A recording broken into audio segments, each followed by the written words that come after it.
It can be scary when you think about how much of our so-called personal and confidential information is actually accessible in so many places and by so many different people and organizations. You need to learn what's being done with this information and how to keep yourself secure. Welcome to My Connected Life with Tyler Cohen Wood. When you're in control of your data in cyberspace, you feel all the more secure. Now, here's your host, Tyler Cohen Wood. Welcome to My Connected Life. I'm your host, Tyler Cohen Wood. Today we have a very special episode. We have Michael Hobson, the Senior Manager of Social Media at NetScout, Candace Dixon, Coalition Development Director at NPower, and Karen McCloskey, Director Internal Communications and Corporate Giving at NetScout. And we're going to talk about something that is huge in cybersecurity, the cybersecurity job skills gap. There are statistics out there, and they're all roughly the same, that by 2025, we will be understaffed by 400%. And a report by Cybersecurity Ventures states that women make up 20% of the cybersecurity workforce. That's just 20%. So welcome to the show, Michael, Candace, Karen. I'm really happy to have you guys here. Happy to be here. Thanks. Great. So, hi, everyone. Thanks for having us. Thank you for being here. So Michael, can you tell us a little bit about, getting what we can do to really get kids who are in school to go into these cybersecurity or STEM fields, regardless of, if they're men, women, whatever that is? How can we get more kids interested in cybersecurity and STEM fields? Absolutely. I think it really boils down to them being aware that these opportunities exist. For one, NetScout is putting together a campaign that is actually live right now called the School of Guardians campaign. And it really aligns with our core value of protecting the connected world and engaging in the next generation of guardians. So what we're doing to kind of support the awareness and in getting more students to follow degree paths in computer science, IT, and cybersecurity is that we're awarding 3 educational grants to fund scholarships within those programs. So I think that's a major part of what NetScout's doing, but I think it all really starts in the awareness and letting people know that these opportunities exist. Do you think do you think that kids don't understand that? I mean, I know they don't understand that there are a lot of opportunities, but maybe just how many opportunities there are. Like, you don't have to be in cybersecurity. It doesn't mean that you're going to be sitting behind a computer just doing code all the time. There are so many different facets to it. There's marketing, there's everything that you have in any other industry you have within cybersecurity too. No, I think that's spot on. And, we're seeing the world evolve and cybersecurity needs are, continuing to grow. So naturally, the number in the workforce needs to increase dramatically, as well as we're seeing risks and opportunities come up. I mean, because it's interesting, kids, especially younger kids, they understand how to use the technology, but they don't really understand the implications and the cybersecurity threats and threats to their privacy with it. So I think that having more kids go into this and have a better understanding of that is going to be extremely important to them, and also could, end up really protecting them and saving their lives. Absolutely. I agree 100%. And, it's so funny too, because I think about it. I think about my 11-year-old niece and the job she may do when she's my age may not even exist right now. Mm-hmm. Karen, you had something to add? Yeah, I just wanted to jump in on that. And you're right. I actually saw something recently, exactly to your point, Tyler, that said kids in school now are going to do jobs no one's ever heard of in the next 15 to 20 years. But I wanted to build off what Michael was saying about getting kids excited and interested. One of our favorite activities for employees to engage in is these career days or career opportunities with different nonprofit organizations and schools. And pre-COVID, we'd bring them into the office and take them on a tour and give them, and they were just like, wow, this is awesome. And like even Michael's job, social media, they're like, that's a job? Like somebody can do that like all the time. And they just get so excited and interested once they see all the different roles that are available. That's really cool. That's really cool. I was just thinking, I had a woman who very recently sent me a video of her kid, and her daughter and her friend. They're about 6, and they were at the Harry Potter Universal Studios, and they have to go into a payphone, and you call like the Ministry of Magic or something. It's a rotary payphone. And the video is the funniest thing I've ever seen, because the girls had no idea how to use it. And they're sitting, they were like, wait, what do I do? No, it's similar to I think there was a TikTok video of kids actually answering the phone. And I think if you go back to how we would answer the phone and pretend to answer it, we put out our pinky finger and our thumb to pick up the phone and answer it. But now kids are putting their full hand to the side of their face. So it really does kind of speak to how much change happens in such a short period of time. Wow, that's really funny, that the phone up to the hand, and we hold Yeah, it like we did that. that's wow. So how do people get involved in the School of Guardians if they're interested in one of these scholarships? What can they do? Right. And to your point, one of the things, one of the ways that we've crafted this educational grant contest was that it's all being ran on social media. So we encourage people to go to social media, use their school hashtag of the school that they're voting for to receive one of the educational grants. And to clarify, we're giving away 3 educational grants. The first one, our grand prize being $100,000, the second one being $50,000, and the third being $25,000. So we're awarding the schools that individuals are voting for. So you can vote for your alma mater, you can vote for the current school that you're attending, or you can vote for the school that your kids or friend or family member might be attending, as long as those schools offer degree paths in cybersecurity, IT, or computer science. And like I said, it's all being run on social media. If you go to netscout.com/School of Guardians, we have all of the information there to show you how to vote, where to vote. And we also have some links where you can just drop a vote with your school hashtag and hashtag School of Guardians. Well, that sounds extremely simple, and you could win a scholarship. Absolutely. When does it close? So the contest ends April 1st of this year. So we're in the home stretch right now. So people still have some time. Correct. Yes. And there's no limitations to how many times you can vote, and there's no limitations to who can vote, as long as it's a qualifying school that you're voting for. Wow, that's great. That's really great, and it helps get kids, more interested and more excited, like you said.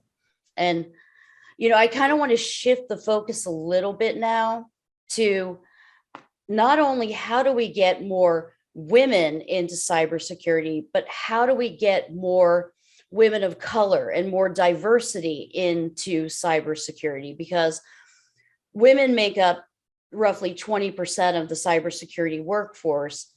Women of color make up, what is it, 2%? Well, Candace is going to talk to us about some of the research, but we really do need to have as much diversity as possible in cybersecurity at all levels, because you want to have those additional sets of eyes and people coming from a different perspective, because that's really the only way that you can scale your product. And that's the only way you can really be a good representation of your company. No, I agree, Tyler. And one of the things that's most important, especially as we consider diversifying the tech industry as a whole, and to what you're speaking of, the cybersecurity industry, having diverse thought increases innovation. And what we found is that when there are more diverse teams, that we see not only greater inclusion within the workforce, but we see companies that are making more money. So it's something that's an impact not only to what your company looks like, but also the bottom line. But kind of going back to your point, there is a lot of work that we here at Empower are doing around working towards building that diversity within the tech industry.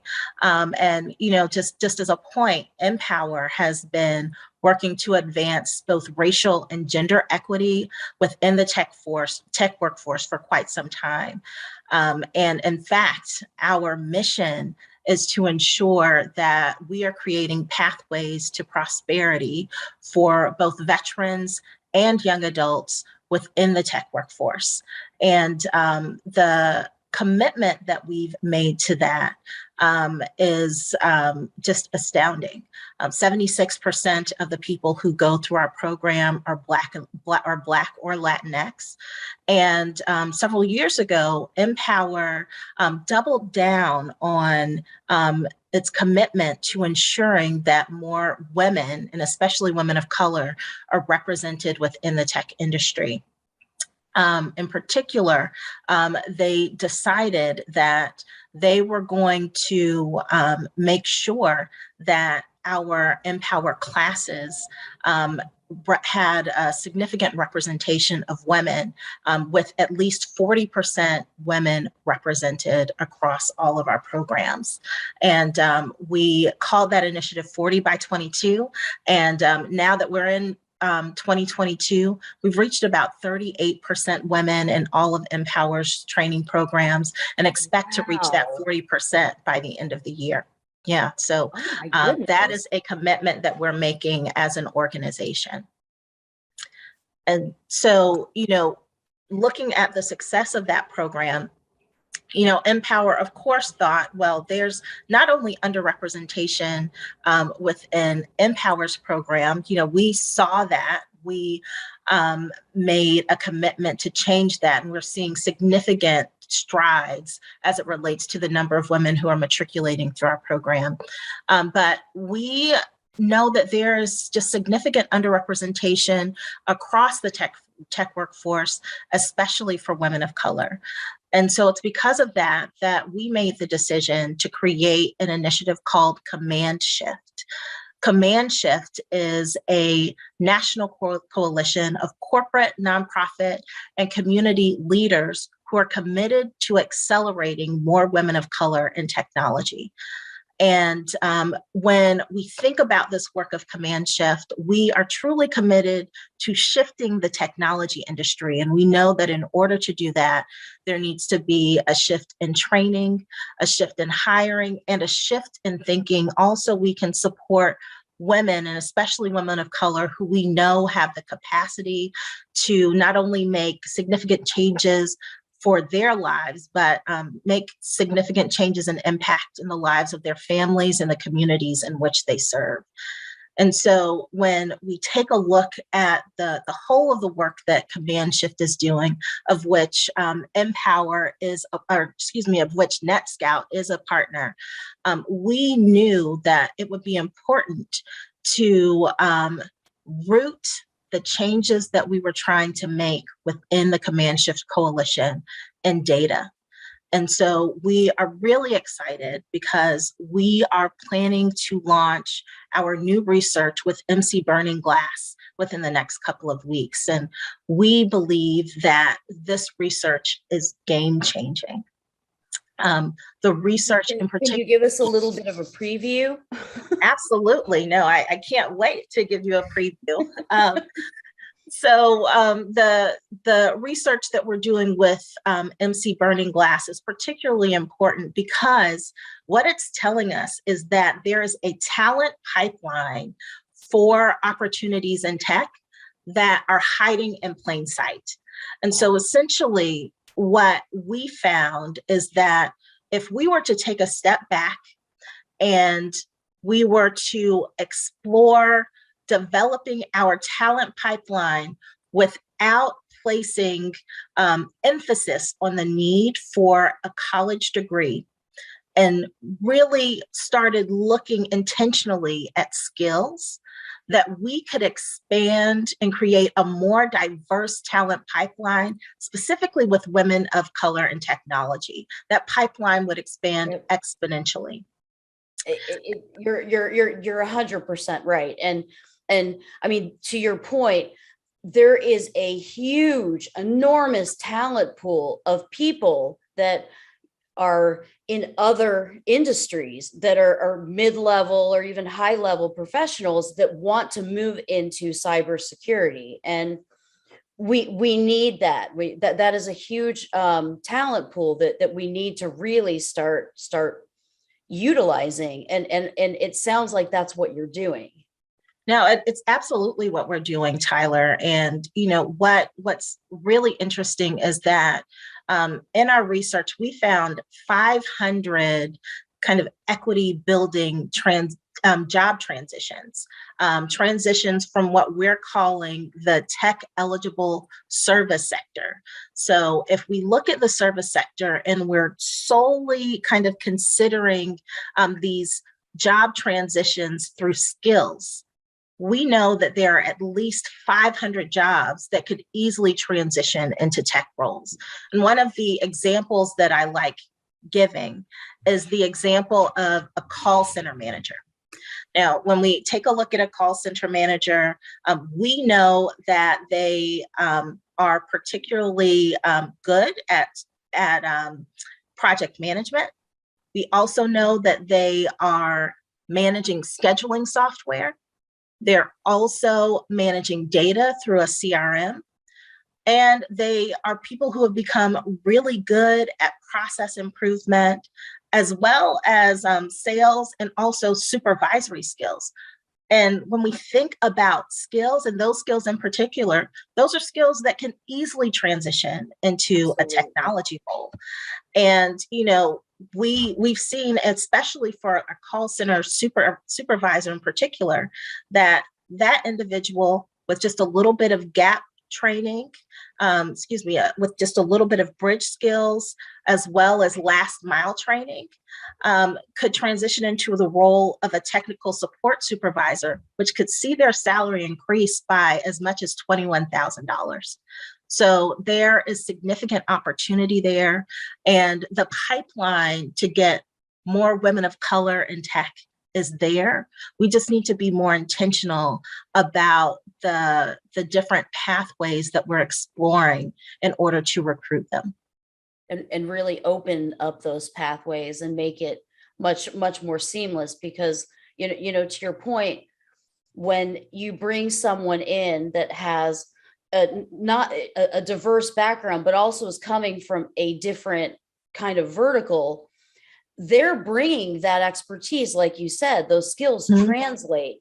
And the only thing it can do is just enhance the product and enhance its value, because again, it's a different perspective. No, absolutely. And, one of the reasons why this data is so important is because, I think for so long, people were saying that the pipeline wasn't there, or they were saying, we could build the pipeline, but that's a future opportunity. It's not a current opportunity. Well, this research says that building a talent pipeline, especially with women of color, is possible today. All companies have to do is reshape how they're looking at hiring and recruitment. And in doing so, they could give themselves an opportunity to be open to an existing talent pipeline of 250,000 women of color across key metro areas in the United States. Wow. I mean, that would really help so many different people. It would help the companies, and it would help the employees, and it would help the end line product. Mm-hmm. And absolutely. And you're 100% right. I mean, we can work to fix the problems of tomorrow, but we need to fix the problems of today. Mhm. Yeah. Tyler and Candace, can I jump in for a minute if Go you don't ahead. mind? Please. So I think I saw it on social media, Michael. I always think of you. It was a report, it was ISC2 but they did a study on workforce, and the title was The Real World Problems of the Workforce Shortage. And they listed out like things are being shortcutted in some degrees or not being fully implemented. They talk about systems are being misconfigured, or they're not doing a full-blown risk assessment because they don't have the time and they're slow to patch. So like there's real risk to companies for having this shortfall. And, we Yes. really, the demand is huge and these jobs are so important that people really do need to think outside the box, as, the Empower work is leading us that way, and really embrace these skill ready women and other, people with the same background, and let's bring them in and let's help them help us. I mean, that's such a great point. And, it just has to be done. And this is something, we can solve the problem today. Candace, how do you think we can move faster? Well, in order to move faster, we are going to have companies not be afraid to make some dramatic shifts, right? And so, when I think about the things that companies, and in particular HR and recruitment executives, can do, I think that it's going to be really important for them to revamp their recruitment practices for women of color, especially. Yes. I think we need to get away from emphasizing the importance of pedigree or a specific degree or university, and really lean into the power of hiring for skills. We also want to kind of challenge the biases and barriers that have blocked many of the women of color from pursuing careers in technology. And so that's going to require some shifts within corporate culture, but also it's going to require that we do a little bit of targeted outreach to groups that companies aren't necessarily accustomed to reaching out to. And then I think finally, we are really going to have to help tech eligible workers connect to the opportunities within tech jobs. And so that's going to require that we are sharing this information and saying, hey, these are the skills that you got because you are a call center manager. These are all of the things that we know you can do. And here's the path that you can take in order to transition into tech. And, companies are going to have to work very closely with, tech training providers like Empower, so that we can make sure that we're working together to not only suit the needs of those individuals who are trying to transition into the tech industry, but also talk about the last mile training that's going to be important to ensure that they're successful within those roles. And, if the motivation is there, you can teach anyone. And if they know where they want to go and how to get there, they can succeed. And I mean, I think about, I sometimes mentor, students who are looking at cybersecurity, and every one of them thinks that it's just coding. And I say, no, you could do forensics, you can do marketing, you can do this. And I mean, usually when I mention forensics, they typically get pretty excited, and that's kind of the direction they want to go, because it is cool and it's very investigative, and you're helping solve crimes, but there's just so many different areas that you can go into. And I think that it's unfortunate because there are a lot of statistics that show that women will look at a job posting and say, oh, well, yeah, I don't have that. But men don't always do that. They'll apply for it anyway. And the reality is no one's going to fit every single criteria, but women should still try to apply for those jobs. And I wish that there was a way that we could make people more confident to do that. Now, and I think that that's why, initiatives like Command Shift are so important, because what we're doing is we're pulling together tech advocates who are women and women of color. And we are making sure that they're connected to these young women who may not feel as empowered to apply for those types of jobs, and really allowing them to be mentored and sponsored by them so that they can understand what they have the capacity to do.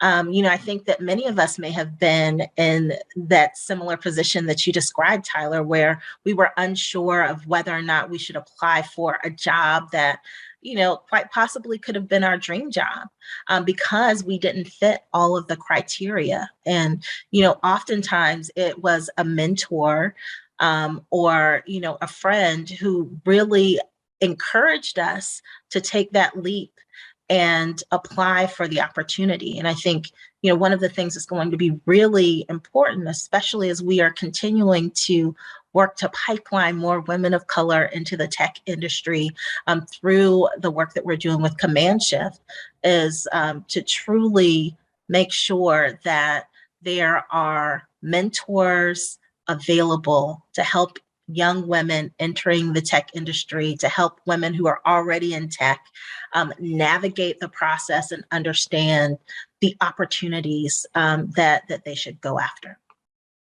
And I mean, the cyber landscape is not shrinking anytime soon. It's only growing and growing and growing and growing. I actually got I got one of those Oculuses and went into the metaverse yesterday. Oh, wow. And there's just so many different potential jobs that they're just being created quicker and quicker and quicker and quicker. So I mean, and that's another thing too, is it's a guaranteed job. There's so many job openings in this particular sector. Yeah. And we're here to help women of color find them. And we're here to help companies think about how they can truly not just kind of diversify the tech industry for women of color, but diversify the tech industry with them. That's what we want to do. And we see it as a huge opportunity. It is. I mean, I know I've said this, but it is such a huge opportunity, because if you do not have representation of your entire customer base, you're missing out. And if, you always have, the same people looking at the problem, you're going to miss holes, and your product may not be scalable. It may not be as secure, or it may not function the way that you wanted it to function without all of those different sets of perspectives from the beginning. Yeah, absolutely. And that's why the work that that you guys are doing is so incredibly important. So thank you for that. No, I'm just going to build on what please, Candace is saying. So, NetScout is excited to be part of that, because it's helping us think through what we can do differently and how we can start to change and incorporate some of these. I think you used the term, Candace, tech eligible, women and people with different experiences. Part of what we've seen is, employees are really interested in this too. I mean, people look around and they know that, hey, we all kind of look the same here, and what can we do different? And they actually propose different ways in our own, we've got offices in 35 countries, what they can do in their community to help engage people who may not see or have opportunities or feel that these events are for them. And we've got one going on now in our Madrid office. And I've never heard of a datathon, but it's a datathon. And Datathon. yeah, one of our employees in the Madrid office said, hey, this looks like something, that's an opportunity for us to engage with this organization. It's IE University and Women in Data Science. And they've got 194 college students, and the organizers are students, and they're very specific about it's going to be a gender balanced team. So it's not just the guys against the girls. It's like, nope, everybody's going to work together. And over the course of a month, they engage, they have this data set and a business problem, and they're asked to analyze the issue using their analytical tools, AI, machine learning, predict an outcome and recommend a solution. And along the way, not just Netscope, but other corporate sponsors are working with these teams and mentoring them and, encouraging them. And I think that's half the battle is like, yeah, you can do it. This is an opportunity and something that you can be part of. And I don't know what the result is because it hasn't ended yet. But those events are really interesting. And it's a way for everyone to feel that, hey, we're helping bring along the next generation and we're helping to do our part in our community because we see the need there as well. What do you recommend for other companies? How can they get involved in these types of things, and can companies work together to help really diversify the entire talent pool, within this country, within the world? Yeah. So obviously it's a hugely complex issue, and there's lots of different facets and approaches. So every company really has to find what works for them. At Netscope, we're a little bit smaller than some, so we're doing what we can in our communities, and we're also looking for opportunities to do something bigger than us. And that's what's so cool about being part of the Command Shift Coalition. It's not just what are we doing at Netscope for Netscope. It's like, what can we do for the tech industry in a whole, and how can we help share the tools and share the information and, help get the word out and, maybe help make a difference in drawing these students in and placing them and mentoring them and ensuring that they're successful once they land here. So it's definitely a combination of things and a number of different approaches and programs. We've got a lot of employee-driven projects like hackathons and the datathon, and we've also got these corporate level initiatives. Our talent team has taken a hard look at our job descriptions and what we're putting out there. We're also engaging, with an organization like Empower and what can we do broader. So there's a number of different ways. It's how you want to tackle it. I'm glad that it is finally getting recognition, and that we are beginning to tackle. We're definitely not there yet, but the process is starting, and I'm excited that we're a part of this. Yeah, absolutely. And as Candace said earlier, getting women of color and people who don't think they're eligible in these positions can be life-changing for them. And I'm thinking of, I think it was a couple of weeks ago, the Glassdoor Best Jobs 2022 came out. I read a couple press releases. It said all 10 of the top jobs, both salary and employee satisfaction, were IT related. Mm. And the number one job was, I forget, an enterprise architect. Wow. For $145,000 a year. I mean, wow. That's an amazing opportunity to put in front of people. And the list just went on. It was, IT, tech, all the way down the list, and that can change a family. It can change a community. It can make a huge difference, way down the line. And people need to feel that that's for them. I mean, I think about when I started my cybersecurity career, I was a history major, history, sociology. Cybersecurity just didn't really exist when I was in school. And it was something that I was just interested in. And so I moved to San Francisco during, the .com 1999, 2000. And, I really believe that the first job that I got was because of my name. My name is Tyler. My middle name is Kevin. And back then, we didn't have social media. You did things through email. And, I would send a resume and I'd show up and everyone would be, oh, well, we didn't expect you. And I mean, I hate to say that that's probably how I actually did get that first job, but I'm glad that we don't have to do that anymore. But I also want to highlight that, even if someone thinks that, well, no, I'm in this position, I couldn't change into another career. You absolutely can. I did.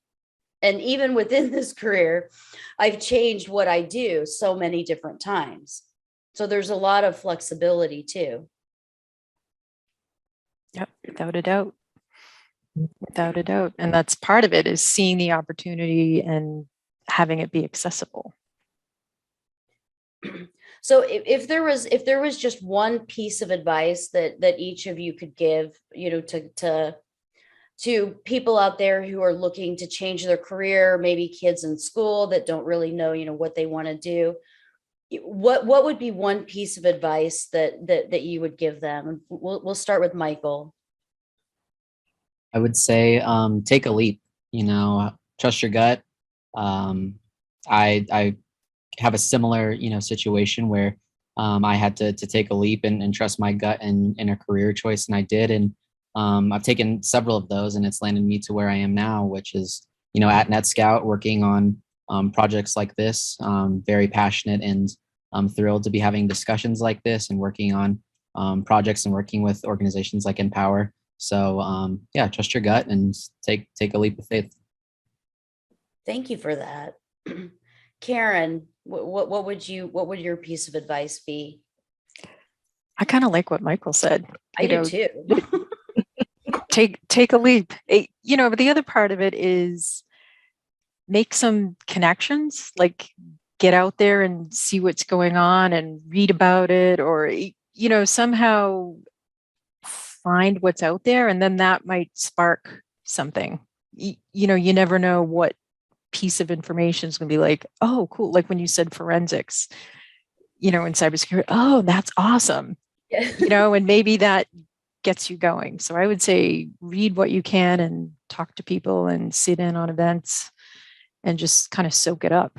Get in the atmosphere of it. That's great advice. And there are so many resources online too. You can look at LinkedIn, you can go YouTube. There are so many different resources. So that's great advice. Candace? Yeah, so Tyler, what I would say, and I'm very much in agreement with Michael's recommendation to take a leap, Karen's recommendation to do some research and build connections. But I think what's most important to me today is to make sure that your listeners know that their skills matter. Their skills are what will position them for opportunities that they may not have considered yet. And the research that we're releasing in a couple of weeks really does highlight the importance of those skills. But beyond that, I would imagine that once you accept that your skills matter, you'd be curious about how to put those skills into action.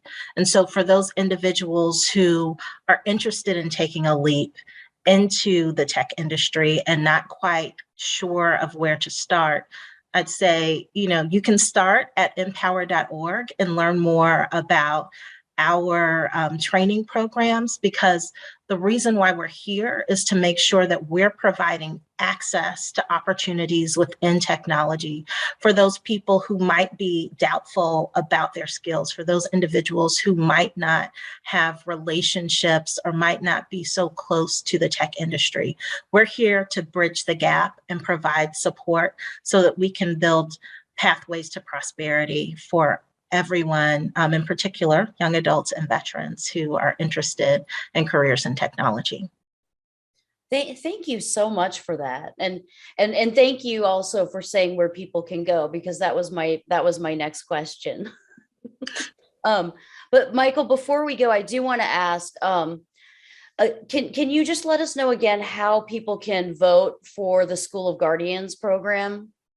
Yes, absolutely. So all of the voting takes place on social media. If you go to netscout.com/School of Guardians, there we have all of the details of how you can vote for a school that you're currently attending, your alma mater, a friend or a family member's current school. And yeah, we have links to all of the social media accounts where all of these are taking place: Twitter, LinkedIn, and Facebook. And yeah, make sure to go to netscout.com/School of Guardians. Well, thank you so much for that. Thank you, Candace, Karen, Michael. This was such a great episode. It was very informative. I can't wait to see the research, Candace. When's the research going to be out again? The research is going to be launched the week of March 21st. And if you're interested in getting a notification about when it launches, you can sign up for a notification at commandshift.org. Well, I'm going to do that as soon as we're done here. Thank you guys so much. I loved having you guys. Thank you for having us, Tyler. It's been a pleasure. Thanks, you. Tyler. Yes, thank you. Candace and Michael. Thank you all. And Thank next you. week, join us for another episode of My Connected Life. Thank you. Okay. Thank you for tuning in this week to My Connected Life. We have much more for you next Wednesday morning at 11 a.m. Eastern Time, 8 a.m. Pacific on the Voice America Variety Channel. Until our next show, be careful with your data and your life.